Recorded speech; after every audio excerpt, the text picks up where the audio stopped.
There's this lie we tell ourselves, that perfectionism is a strength, that being a perfectionist means you just care more, that you're more detail-oriented, disciplined, professional.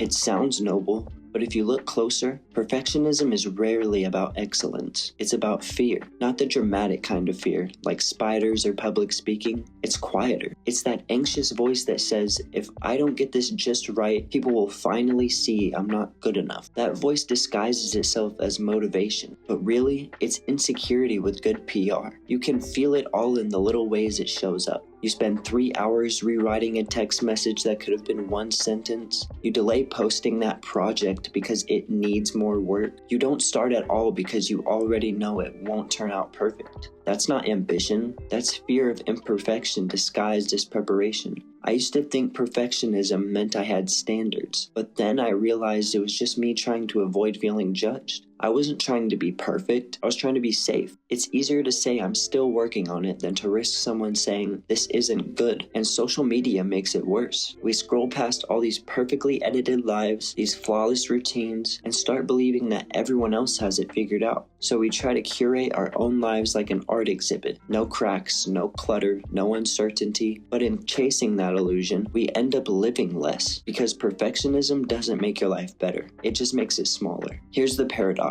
Perfectionism actually kills the very creativity it claims to protect. When you're afraid to make mistakes, you stop experimenting. You stop trying new things because failure feels like proof you're not enough. But that's how growth happens, by being messy, by getting things wrong, by learning out loud. Think about it. Every person we admire, artists, writers, inventors, all have one thing in common. They released the imperfect version first. The first iPhone? Glitchy. Early YouTube videos? Awkward lighting and shaky cameras. Even your favorite songs probably started out as a bad voice memo. But the point is, they started. They moved through the fear instead of trying to outrun it. Perfectionism tells you to wait until you're ready. But ready is just another word for never. You'll never feel fully prepared to launch that idea, or to tell someone how you really feel, or to take the next step. The trick is doing it anyway.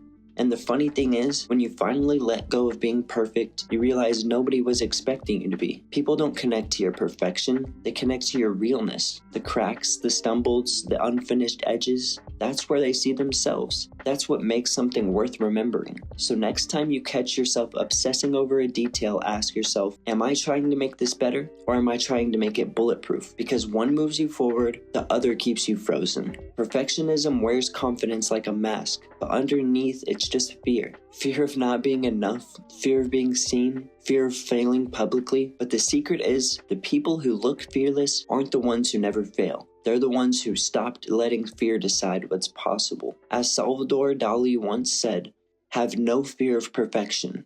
You'll never reach it.